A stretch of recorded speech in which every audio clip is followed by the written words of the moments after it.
Hey guys, Jeff from Home Renovation. Today I'm in my 3-season room, and it used to be just a covered porch on the back deck. I'm going to show you all the steps and all the products and all of the techniques needed to be able to build something like this. And it only takes a few days, and you're going to absolutely love having an outdoor living space. So this used to be my screened-in porch. It was rather rustic done. It was pretty done on the simple and cheap, just because it was out in the country and it's nice to have a place to sit outside without the bugs at dinner time. We're going to be upgrading here dramatically, make it a 3-season room. And here are the elements that we're going to be incorporating into that build. I'll just run through them real quick and then we'll explain them and demonstrate how to do every part as we go. So one element, of course, is we're changing the floor. We used to have 2x6 as a flooring and had gaps in a traditional deck situation, and that worked fine as long as it was a screened-in porch because, you know, it would rain, it would snow, it needed to drain. But as a 3-season room, we're actually completely encapsulating this area in a water diversion system with new vinyl windows and an exterior door. So we don't need the gap anymore, and to be honest with you, you don't want it. Getting rid of that gap eliminates the ability for mosquitoes to crawl up through the gap and bite you while you're having your dinner. So we're going with 1.5-inch cedar plank that's been cut with a tongue and groove on it with a V-groove notch. It gives us the same stability on a 24-inch center, which is going to be amazing, and it goes nice and tight and installs a lot like hardwood floor. So this is going to give us one finished surface out here, and we're not going to have any issues with bugs, but because there's no air movement, it also acts as a thermal layer to a certain degree. The reason we're calling it a 3-season room is because here in Canada, spring and fall can get a little bit on the chilly side, and we're going to be putting in an electric fireplace. It'll be cute and snazzy, but it's not going to be enough heat to keep this sucker warm in the winter, because in the winter time, we drop down to -30. Yeah, you heard me, and I don't care what scale you're on, it's all about the same. So bloody cold, you're not going to be outside hanging around having dinner. So it's a 3-season room, but it's awesome because it extends the life that we can enjoy the outdoors. Some years up here in Canada, it is chilly enough that only 2 or 3 weeks are really enjoyable. So this is going to make the whole outdoor living center really functional. So one of my favorite rooms in the entire house is right here. It's the outside porch. And it's awesome. You know, it's country, it's wind, it's birds chirping, and it's cars driving by. This is the biggest problem. So one of the reasons we're going to make this a 3-season porch is so I don't hear the road noise anymore. I want to see my neighbors drive by and not hear them. So we're going to be putting in vinyl windows. Now, in order to do that, I just got to change up my framing a little bit because the vinyl window companies are very particular. They want you to give them measurements at the bottom, the middle, and the top, and they want to have everything drawn out in a little sketch, number the windows, give them the measurements so that they get it exactly the way you want it, so it goes in flawlessly. Because those vinyl windows actually screw from the face. So what you have to do is you have to build something that you can attach it to. And that's the key. So what we're doing is we're just going to take off these old boards that we had before, and we're going to picture frame all of the rest of this in 2x6 cedar. All right, we're going to cut miter joints, screw it all together, slide the boxes in, shim them, screw them, try to get them perfectly square as we can, and then we'll take all of those measurements, write it all down, send in the order, and we'll have those windows in a few weeks.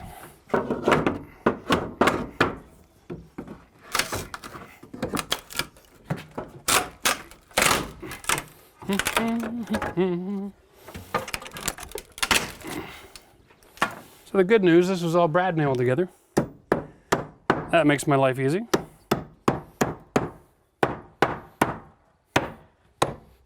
Now all of this framing here is done in pressure treated lumber, so we want to make sure that when we're done, all you're going to see is cedar. So we'll make the boxes, we'll do some fillers on the posts. The bottom is already a cedar tongue and groove, so that's perfect. And then it's just a matter of putting in the cedar lined tongue and groove roof. I think we'll be in business. So first thing I'm going to do is I'm going to take all my measurements and I'm going to intentionally make them shorter than they are. And then we'll take the shortest 2 sides and then we'll make my box out of that.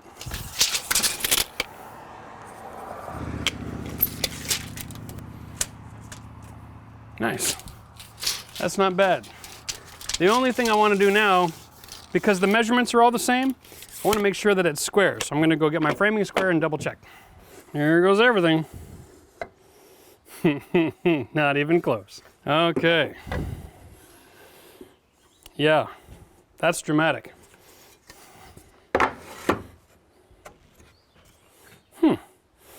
I wonder if maybe the corner of this deck needs to be lifted. I'm gonna get my level and double check. Okay. Ho-ho! Yeah, and we're way off level here. I'm looking at a good solid inch and a half. I gotta raise this corner. This is part of the problem. The old retaining wall outside is falling apart, and so we're actually building a new retaining wall. I think in the meantime, to get this project moving forward, I'm gonna jack up that corner, shore it up temporarily. We gotta get that retaining wall in right away.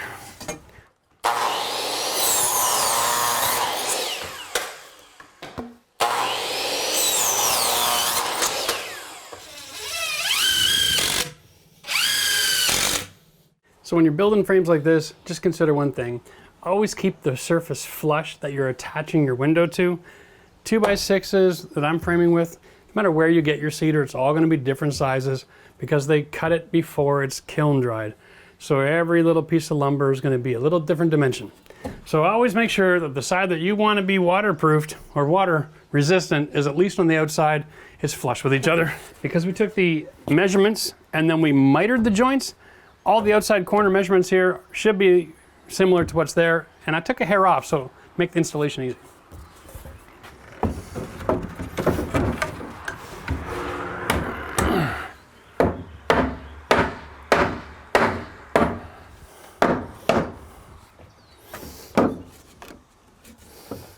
Okay, so I'm trying to get a bit of an overhang over here and flush with the skirting on the inside.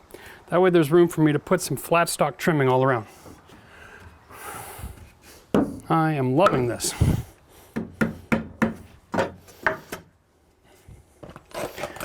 Never resist the urge to use a square. Double checking everything is square when you put it in is key. So now I know it's sitting on the whole square. I'm going to set the plate down here flush, and then I'll worry about leveling everything else off.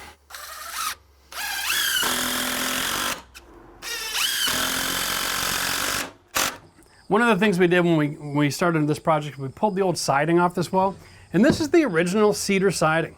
And you know, on camera it probably looks a lot sexier than it is now, and I also spent about 5 to 6 hours patching and sanding all the holes and all the imperfections to get it back to this rustic mess. I think it adds a little bit of texture and rustic charm. It'll be kind of cool, and we're just going to give it a nice little paint job, and that'll work. In the ceiling, we've just got your basic 2x8, so we're going to be putting an insulation in there. We're going to use fiberglass pink to save money. We're going to strap it, we're going to run a few pot lights, nice and simple, and then we're going to close that up with cedar as well. So we have another cedar board that's a little thinner, but it's also a tongue and groove 5-inch board. So it's going to complement the floor. Really awesome. Wood. We also reframed all of the areas where we have the screen, so that's solid cedar as well. And we ordered our vinyl windows based on that framing, so it's just going to be plug and play, screw the frame from the outside, and we'll be good to go. The last consideration, of course, is the sidewalls here. We are putting in a Roxol insulation. You can see that the cedar on the outside here has got gaps, all right? By using Roxol insulation in this area, we're gonna have a thermal break, and then when it does rain, water gets in there, that insulation is able to dry out without losing its R value. So we can use Roxol here, it's a perfect place for it. It's a little more expensive, but it does serve a purpose every once in a while. The last element we're gonna do is we're gonna run some power up here so that we can have our TV in this wall, and we're gonna put some outdoor furniture, and then we'll be done. 3-season room, c'est la vie. Oh, almost forgot. And on the floor, of course, we're going to be using a really good oil finish. I've got a great new product on the market here that we're making available for you, so stick around and check the description below for that. This stuff is amazing, and it's like bulletproof and sexy as you want to be. Now let's jump into this because the room is relatively square. The boards have to be installed nice and tight to get that kind of feeling that we're looking for. And right now we're dealing with an 1880 outside wall that is not straight. So I'm going to put my first board in place and scribe it and cut it to fit and make that perfect, and then we'll build from there. As you can see, I'm making contact with the wall at each end, and the middle is a little bit curvy. And I've also got this door issue to deal with. The most recent neighbor we had over for dinner was this little mouse hole right here. When the floor was here, the bugger found a way to eat right through whatever's going on.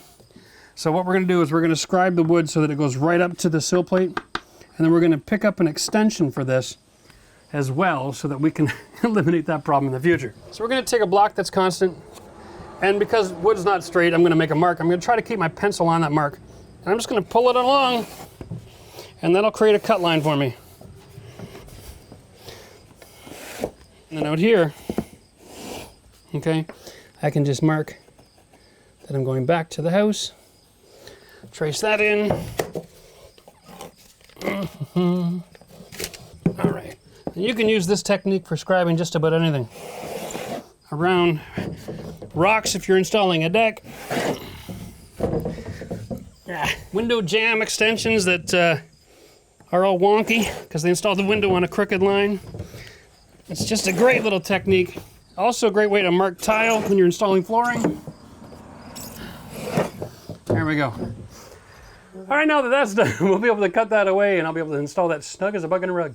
Now, when you're cutting a scribe saw like this, remember, your blade's round. It's not gonna cut clean through all the way. So only finish where you want the contact to be made. You can use a knife later to trim up the other part because it's softwood lumber after all.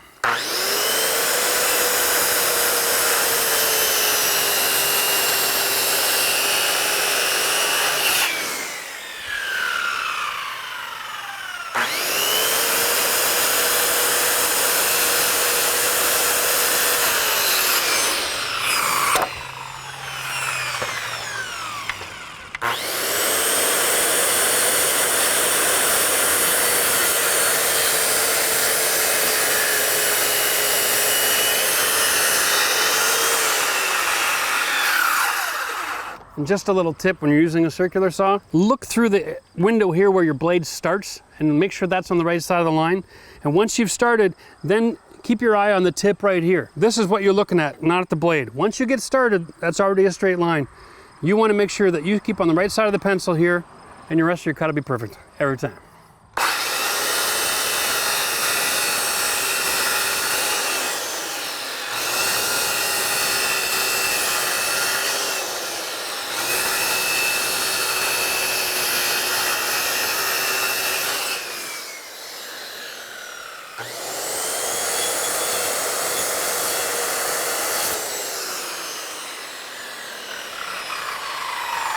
Okay, so now if you have to plunge cut, what you do, set that tip on the right side of the line, pull back your guard, and put your blade right where you want it.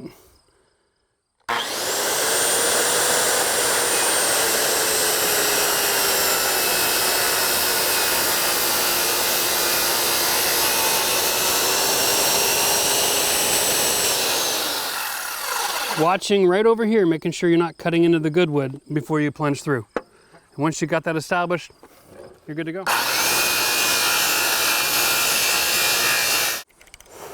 Gotta love softwood lumber, right? No fancy chisels or anything needed.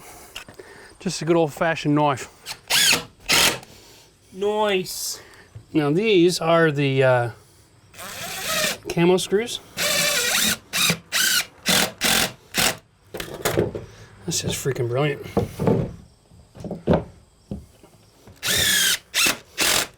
So once you get this started, guys, tongue and groove is just like hardwood or engineered or any other tongue and groove flooring. We'll just show people how easy it is to slide it in. Okay. There you go. Now you might want to use a rubber mallet or take a cut off and set up against it and hit with a hammer. Close all the gaps. Throw a screw into the joist right there in the tongue and groove area on an angle. Okay, do it like 300 times, it's done. Daryl's your uncle. What? Who's this Daryl guy? So we got some advanced sketchy saw techniques today. Yes, you could use a jigsaw for this, but that takes so long on such a long piece. One of the benefits of building when you're going to be trimming everything out is you don't have to worry about perfection.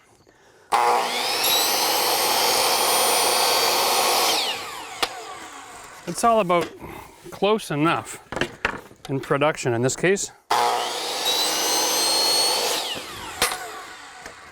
When we get to the trim boards, that's when we'll worry about doing everything proper.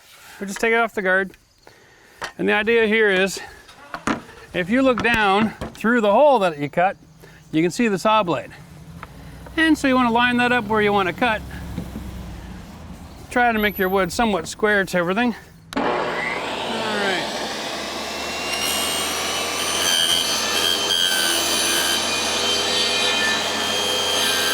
And lunge.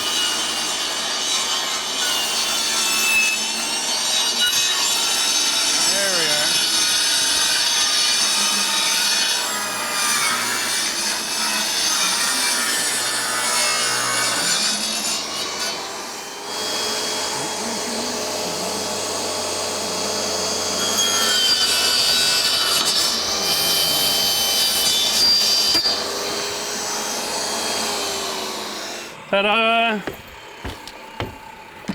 Let's get this in here. Gotta love tongue and groove, eh? Okay. Sweet. Nailed it. Time for a recap. We have a ceiling, we got insulation, we got strapping, we're putting in our tongue and groove wood. We've got our windows framed, our windows have arrived. They're getting installed very much like the new window construction. There's a flange on the outside, so we'll be able to pop them in place in no time at all. We have our walls insulated. We're putting our tongue and groove cedar on them walls. And then when we're all done with that, we're gonna trim out the windows and ceiling and baseboard, all in clear cedar, just to give it that extra touch of class. And that means that everything we're doing up until that point is just rough carpentry. We don't have to be perfect with our cuts. We don't have to sand any boards as we go.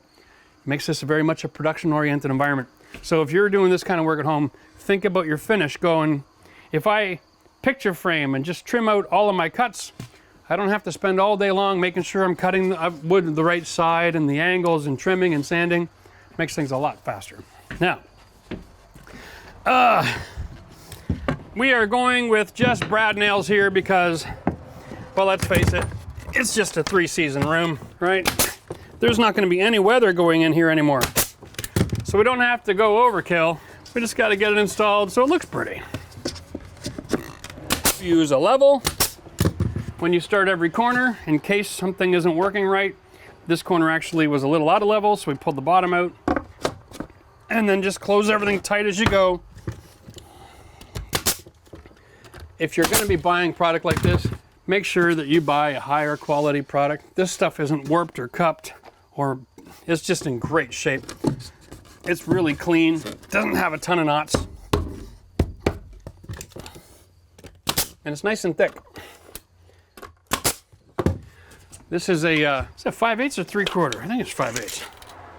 Yeah, it's well, it's almost 3/4. That's really close. Which means it holds a nail well. If you go to the building supply store and you buy that cheap stuff that they're selling at Home Depot, it's so thin you can't use brad nails. You'd actually have to use like a cleat staple or something like that with glue. It just really drags out the process. And here we are. What a lousy place to finish. Right, I wasn't sure how to handle this. You can take a look over here, Max. Over here I started in the middle because I wasn't sure how I wanted to trim up my windows. I have an option, right? Because I'm gonna have clear cedar and I could do just picture frame and that would look really good. But the way this is all designed, I'm gonna end in the middle here, might be in the middle over here. I wasn't sure, so I had this cut. I was kind of thinking, but it's tongue and groove, so the last thing you want to do is cut it and put 2 butt joints together. So instead, what I think I'm going to do is I'm going to just trim the entire room like this with 1 rail, okay? And then just bring up the sides off of that rail. That allows me to have a joint right here. And I'll just keep on going all the way across and not have to worry about how it finishes. Keep it simple. Ah!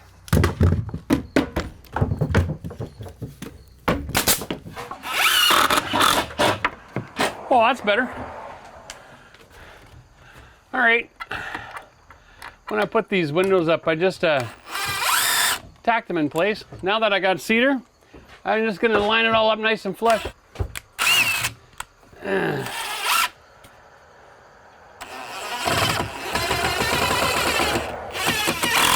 All right.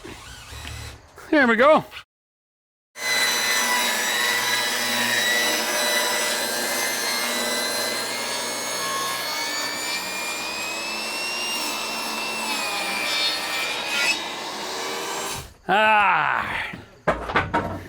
Yeah, so we built all of our windows relatively the same height. So I'm just gonna keep ripping wood and sending it over there and have them cut it all at the same height so that as long as I put my bottom board on the same spot, everything else will finish together. We don't have to reinvent the wheel window at a time. We're just gonna go for simplicity in production.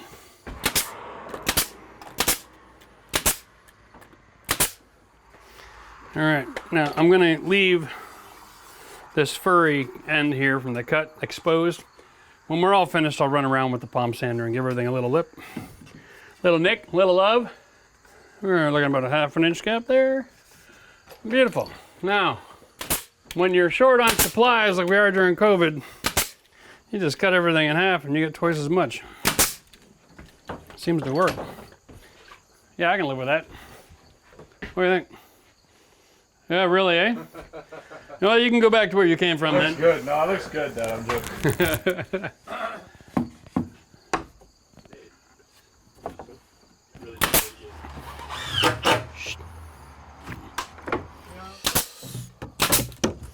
All right. We're gonna go back to that wall now. This is where planning on site leaves room for creativity. So I have a 1x4. I'm cutting it to 2.5 to trim my ceiling over here. Look at that. That gives me a perfect 1-inch board.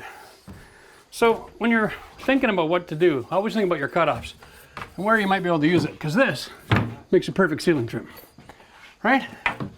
Not too big, not too pretentious. Perfect every time, right? Right. Bam.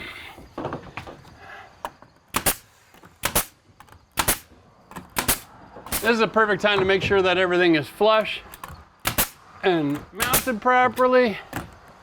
I'm loving it. All right, now, we still have this piece here, Matt, right? The 98. Let's see if it might work. It's gonna work. Nice. Can I get you up here, Matt? Give me a hand with this measurement. Just trim off the end there to fit from here to here. Because this piece is actually what? 1 3/4? Yeah. So it's not gonna open up this viewing area until about here. So that's perfect. But we gotta get this angle perfect. So if I'm cutting like this, I'm gonna have an unequal angle on this thing, right? What were we using on these? 3 degrees? Well, 3 or 4. Whatever one you want, really. I think I like the 3 better. Okay. So what we'll do is I'm gonna give you the measurement from there to there. And then to translate that, I'm gonna need to cut 3 degree angle there and a 3 degree angle off that measurement. Yep. Right, so we're gonna want to put that 3 degree angle here, and then measure, and then another 3 degree angle. Yep. So let's try this. Hold that into that top corner. We're gonna get the actual measurement, and then we'll cut it a little long so it sticks in behind, okay? Give us some mercy. Let's go with 97 1/4. 97 1/4? Let's go 97 1/2. This is actually 98. Yeah, the 8-foot boards usually come longer when you buy select. It is, which is brilliant, okay? And are we butting into this one across the top, or are we gonna go behind it? Let's get the length and the angles first, and then we'll scribe this out. So add the 3 degree angle on that first. And then 97. And then 97 1/2. We'll go long on purpose, and we can tuck it in behind if we need to. Just take a 1/4 off. 1/4. Yeah, eyeball it, just take a 1/4 off. We're gonna slide it in behind the other wood. We got a little bit of mercy working with us. And you're 3 degrees off, right? I'm straight. Well, I thought you're supposed to be. That's 2. That's 3. Okay. Ah! That's a little more than I wanted, but that's fine.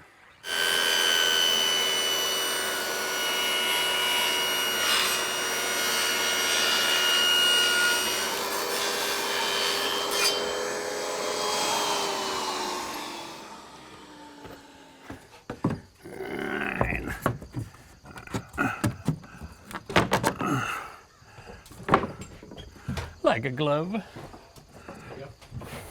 Thank you, sir.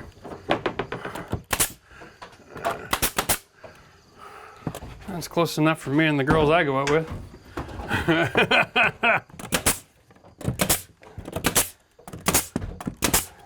All right, so we got our windows delivered here. These are vinyl 4-track.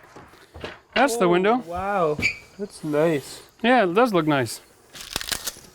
It does not come with instructions. Okay, so it looks like it has a nailing flange on it, except, yeah.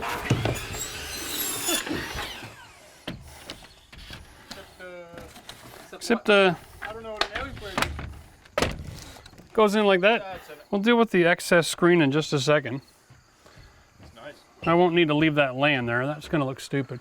I think for whatever reason they shipped it with the extra screen on. That's quite nice. It's optional. It's quite nice. Nice. Yeah, if it's optional, I find it ugly, so we'll get rid of it. All right. Hopefully I didn't screw myself. We have two options here, right? We can, these better not be Phillips. Thank God. I would lose my mind. I hate Phillips screws. Instead, they're using some barbaric 6-sided head thing without no bit. I want to put a screw where the crossbars are so it's not going to look stupid from the outside, right? Whoa. Gotta love these. We're going to use the self-tappers right in the little groove that comes. That helps keep the screw from running around on you. Okay.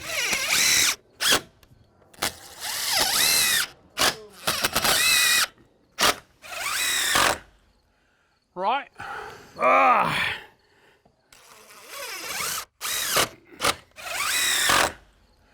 Right.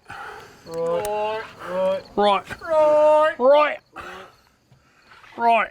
All right, so it's not perfect yet, it's not finished, but you start to see how it's gonna feel, right? This is an awesome little window, by the way. This is 4-track windows.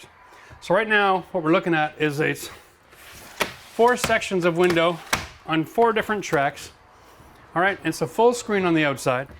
And then each of these windows can be opened all the way up, top or bottom. So if you're sitting here and you want to breeze through the whole place, you go ahead and open them up. 75% of your window space is now screened in Porch, right? Brilliant. The reason this is perfect for 3-season is because you have this locking 4-track system. Now you get rid of all the wind passing through. And then as soon as you eliminate the air, A, you make it nice and quiet so you can actually have a living space outside. B, if you have any source of heat in here at all, even an electric fireplace, you're gonna be able to keep this warm from the spring right into late fall. Of course, depending on the time of year, but hey, it's a lot better than useless space.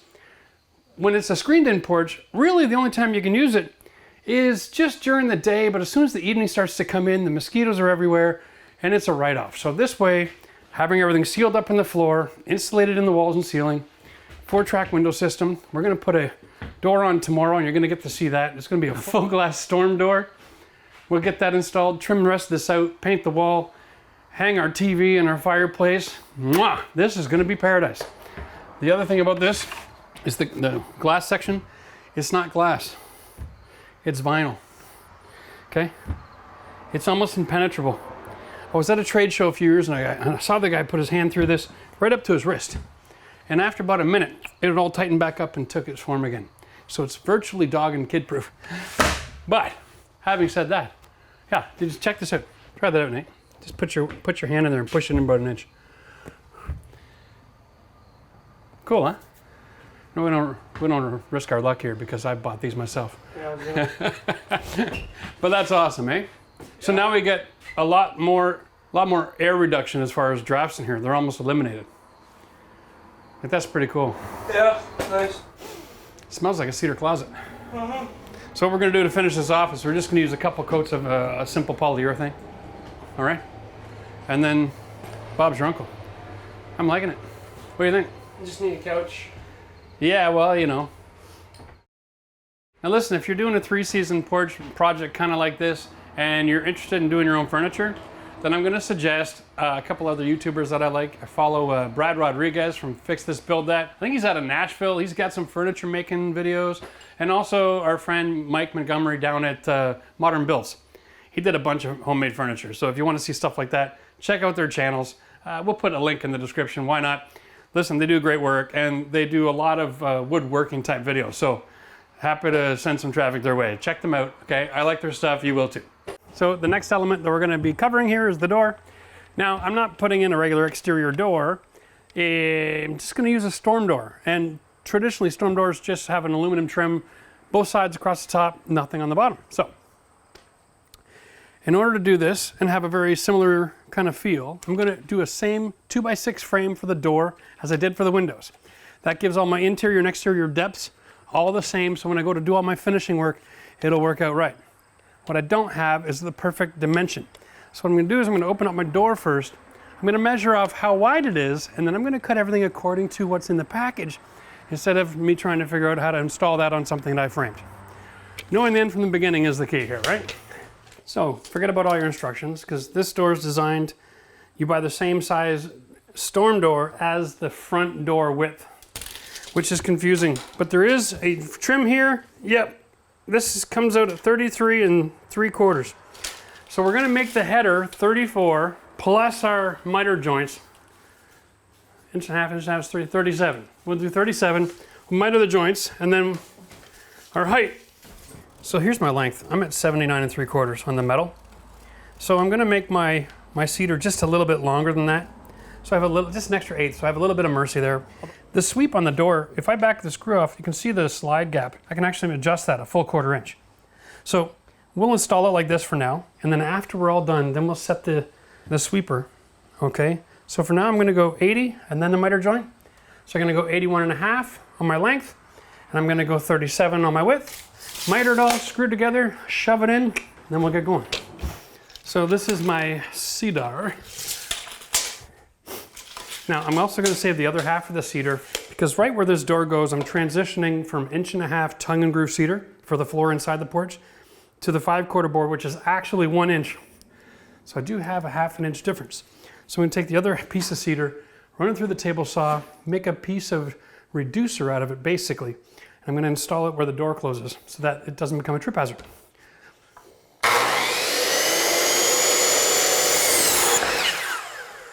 Boom. All right. Ooh, I really turned that. Ah, there we go.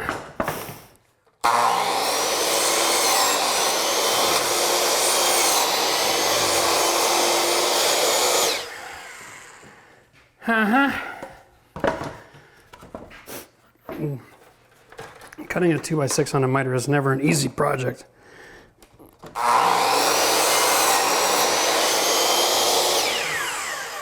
got this in the way, don't I? That's right. That's why it's not working. Well, Jeff's got to wake up. That's all right. There we go. I'm like, why isn't that working? Usually my saw would do that. Get it in the groove, flatten it out. Okay. There's the header. That was painful.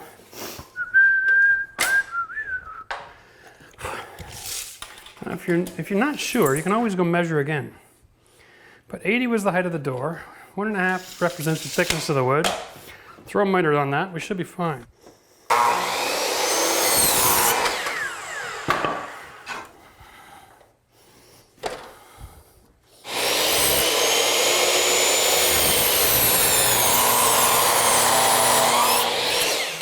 One of those.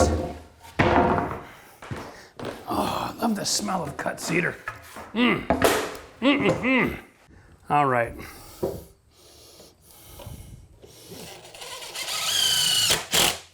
Okay, we're just going to use a couple of these 3-inch screws.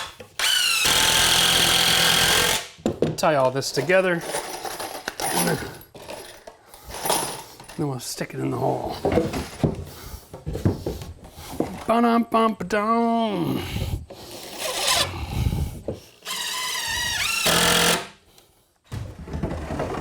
Oh, buddy.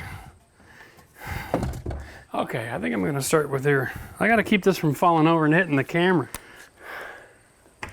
So I'm gonna throw a screw up here and eyeball it for now. That's just to anchor it, okay? Bam.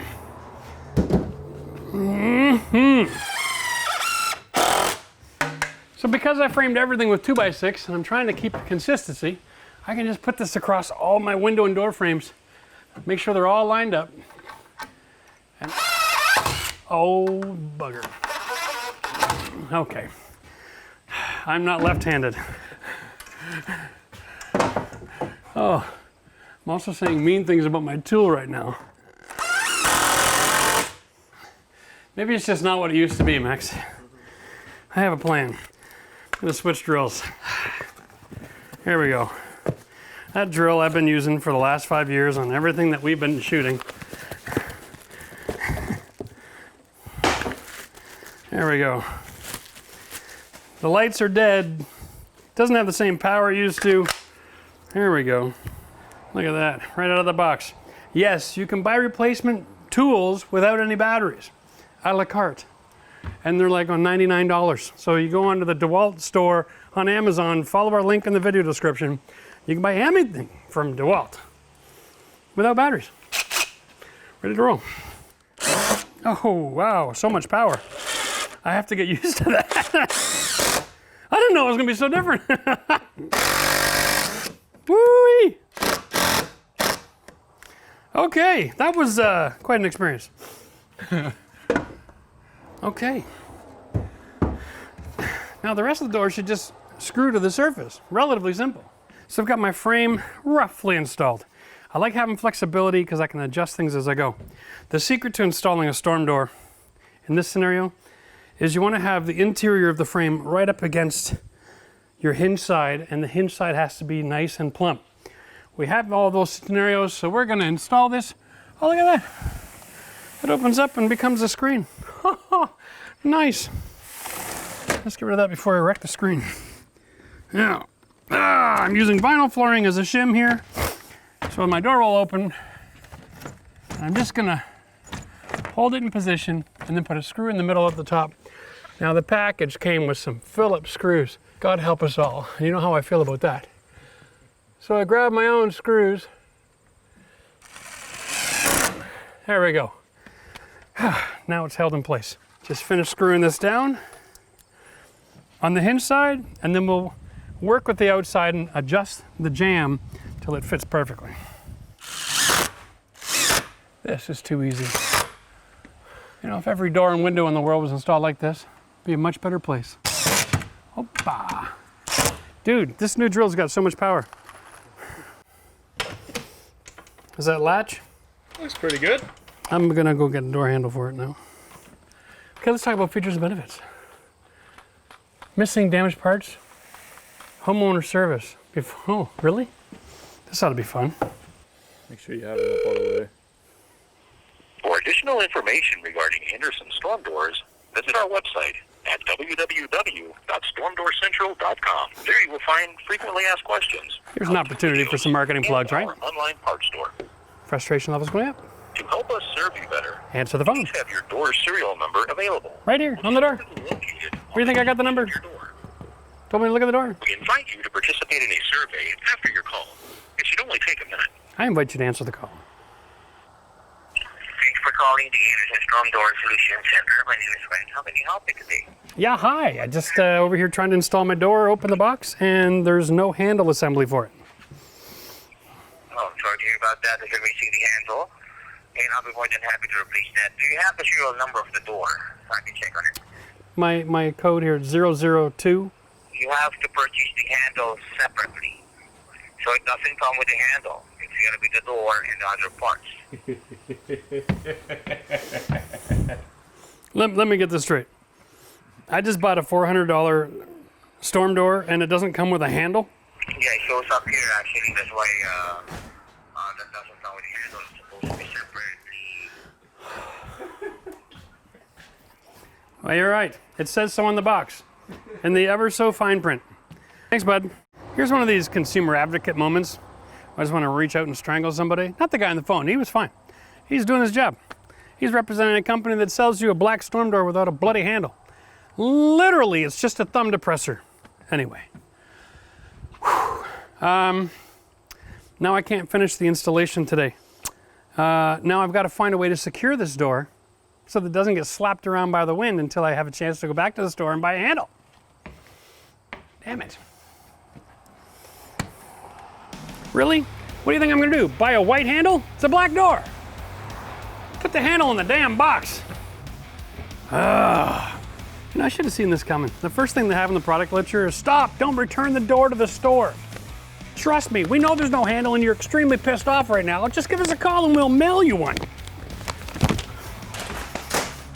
Hey Matt, you ever bought a car with no tires? Oh, it's like underwear, but only for one leg. Oh. It's like an extension ladder, but it's only one half of it. The door itself has no value until there's a bloody handle that goes with it. It's like buying a level but not having any liquid. Look at the size of the box. Max, come here. Look at all the room they've got to say door handle sold separately. It's just this little, not even outlined in red or dots or no attempt to make sure that you know. And now here I am reading the wrong side of the box. Remember to purchase your handle set sold separately. So what does this say?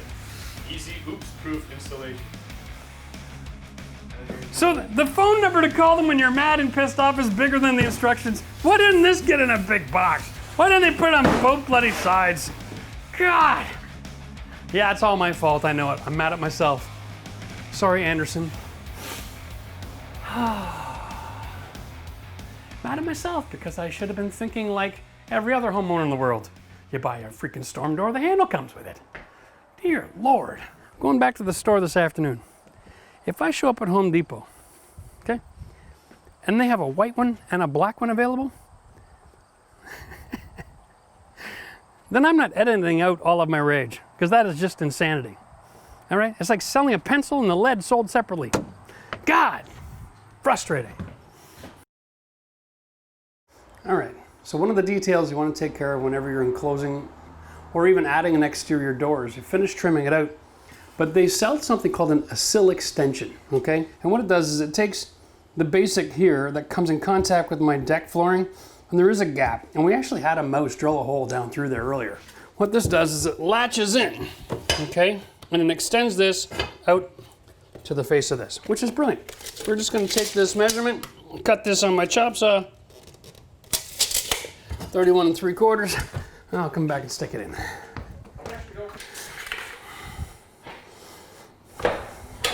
I'll even cut it straight. How's that sound?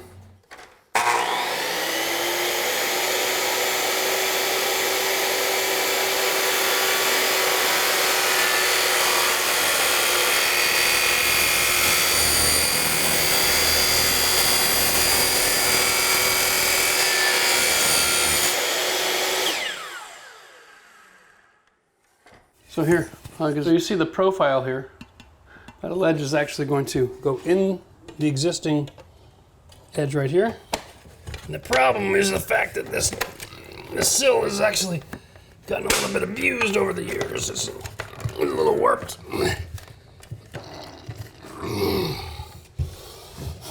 Okay. All right. So when the sill is new, it's nice and flat. This door's been installed a couple years. It had a bit of a bow to it because the structure was a little weak underneath. We've since rectified that, but bent metal needed a little bit of persuasion. All right, I'm actually really pleased with that. Now I've got this in, I've got no more room for critters to be able to make access into the house, which is awesome. No more dirt trap either.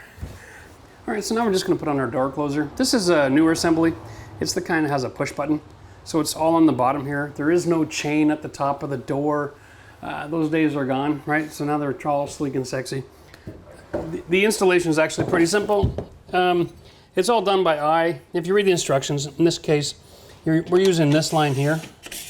So my bracket will go on the wall at the same height as this door trim piece here, right? They all lock together. Boom, boom, boom. We got a couple of drop pins. And you're set up and good to go. Then all you gotta do is adjust the tension on this bit with the door open and closing so you can make it stronger or weaker depending on the environment. I'm in pretty solid winds out here usually, so we're gonna tighten it up a little bit. But if you got small kids running around, sometimes it's nice to loosen it up for them so they don't get trapped in the door that's slamming back on them. All right, and of course I'm using my favorite. We're using Phillips. God help us all. God help us all with the Phillips bit. That's my favorite. Oh, great. Screw's got a piece of crap in it. Ah, Lord.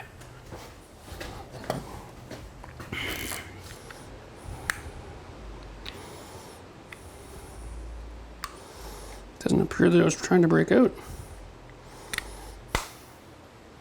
Of course, they only give you 2. Unbelievable, eh? Okay.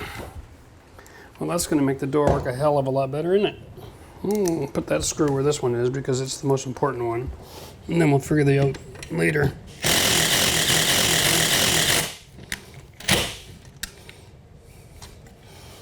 So they give me anything else here that's a backup? Nope. Nope, they just gave me the one that I needed. God help us. That's just brilliant, eh? Oh.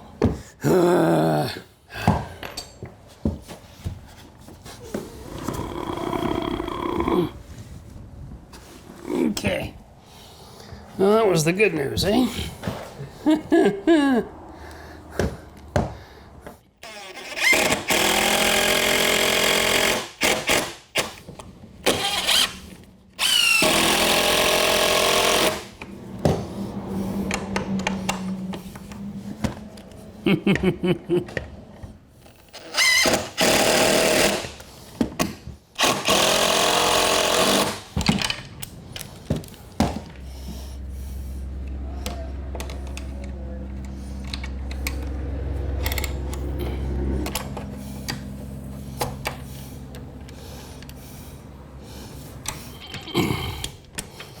Okay, that part is done.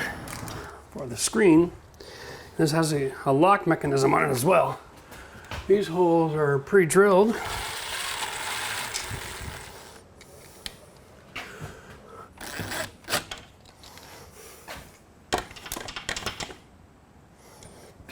Let me guess, I dropped one on the floor again, right?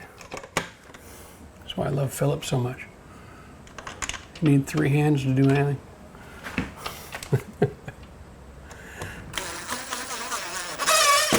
Okay. I'm reaching into the hole here. Let's see if I can. Oh, I do find it. Yes, sir. I'm never glad that hole isn't any bigger. I'd never be able to get down there. Okay. So now it locks. Okay, that makes sense. Hey. Of course, the secret to installing hardware means read the instructions, look at the diagrams, read it all through first, and then start your installation. Because it'll make a lot more sense if you understand all the pictures. I'm gonna be a few minutes. Man, is it ever windy, eh?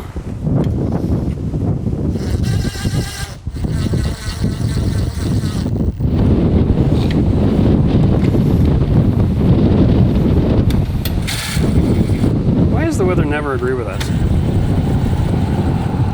I think I got it all next.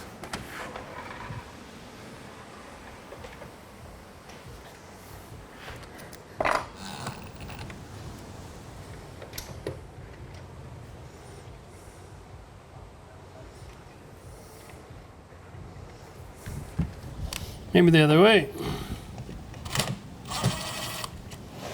Hey. All right.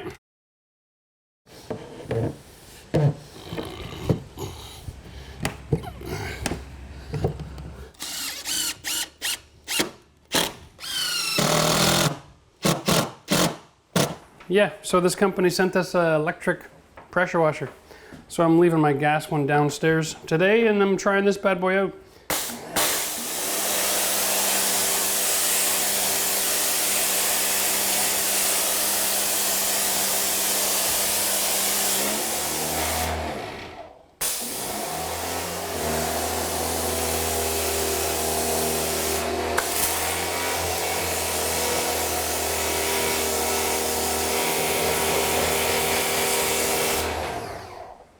I'm trying to be careful, you know, they've got different tips here. I'm thinking I'm gonna go for more pressure.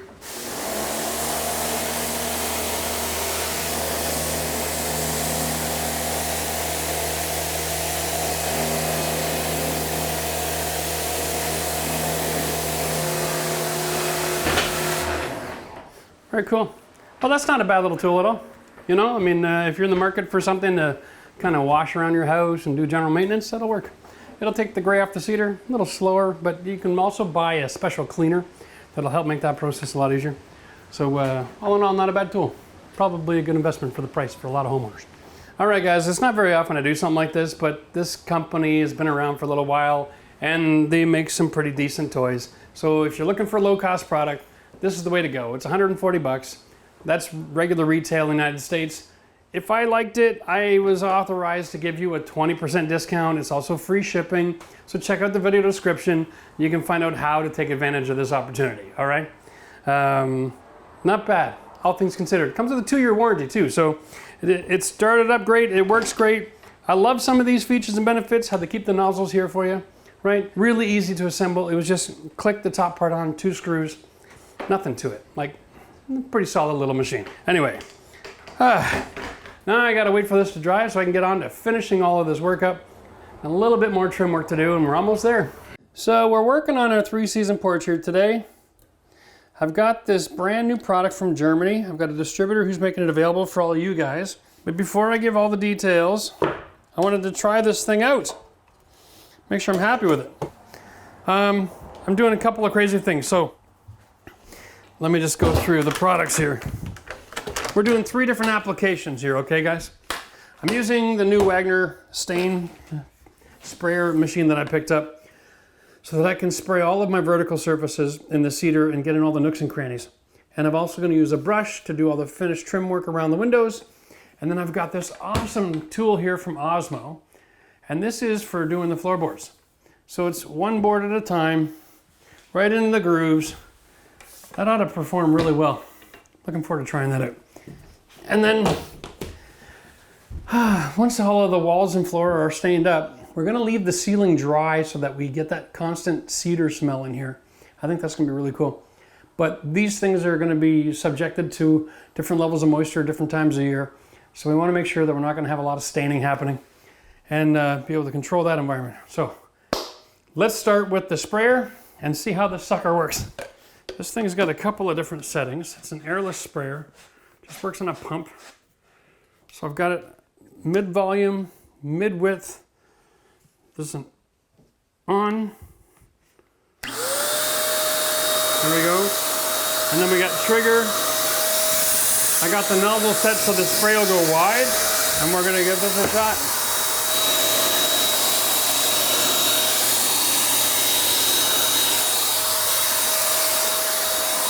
Woo.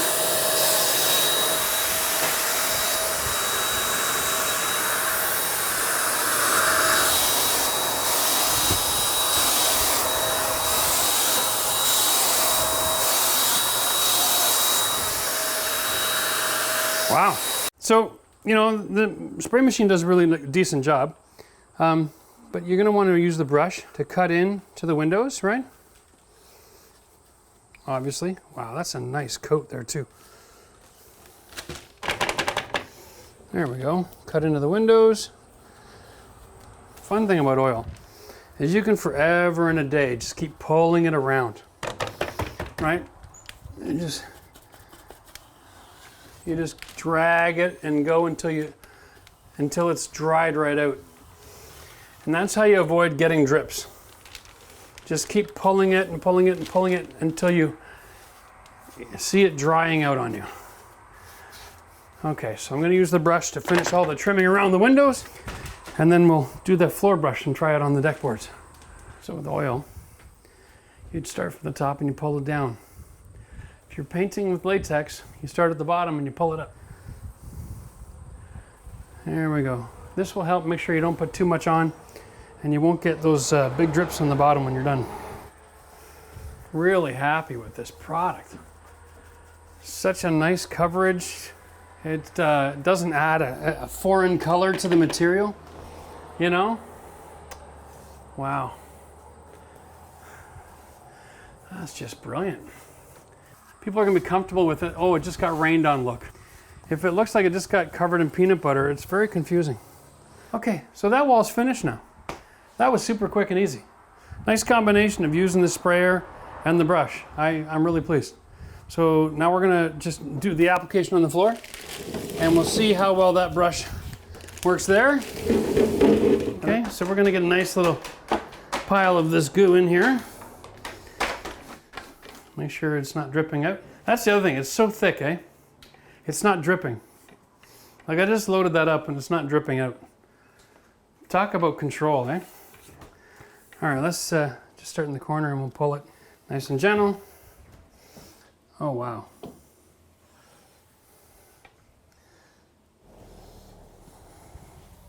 It's supposed to do like 500 square feet. I don't know how that's gonna happen the way I'm putting it on, but I might need to get another can of that stuff. Okay.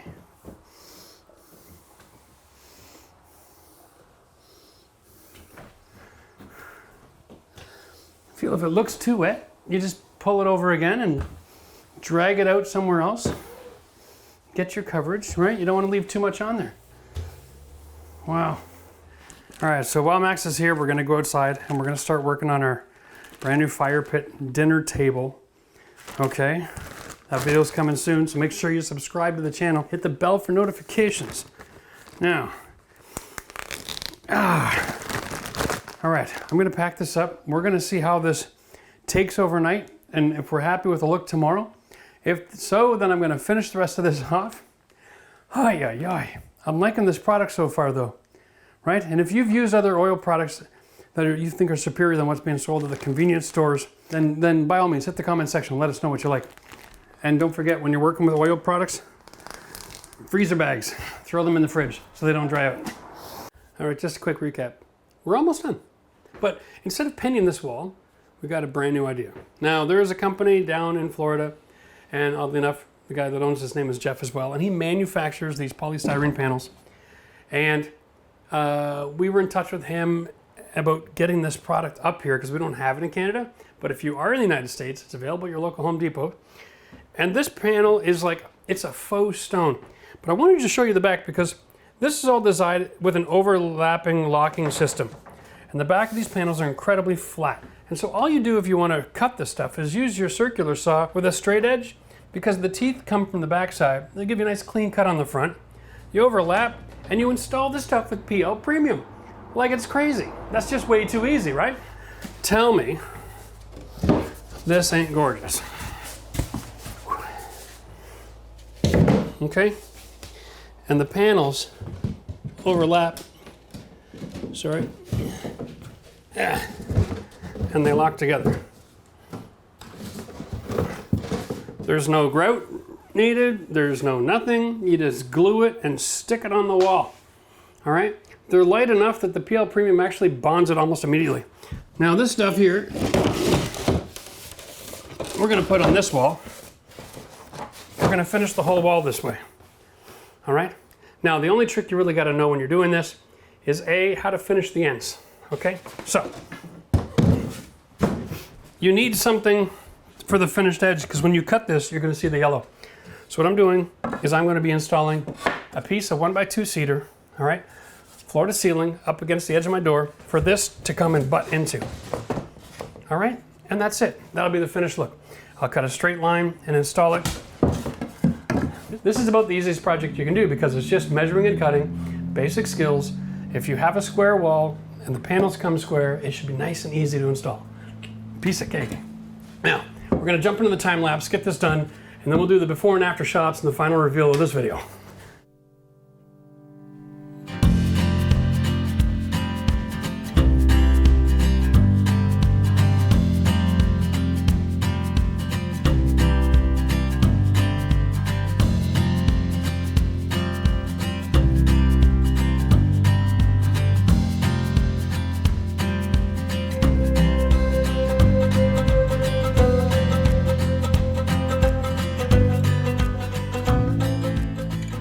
Thanks for joining us in the video today, guys. And if you like my outdoor 3-season room, give us a thumbs up. All right, I'm curious to know. And remember, rooms like this it's officially called an exterior renovation, all right? And exterior renovations have the greatest return on investment. This is the bottom line. This is why we did this. It's quality of life. As the world changes, having these kinds of spaces to retreat to and enjoy the outdoors is going to be super important. Make sure you click the link up here, and don't forget to subscribe to the channel. The link is a bunch of videos that we've done that'll teach you different outdoor projects so that you can increase the value of your home and get a huge return on investment too. Cheers.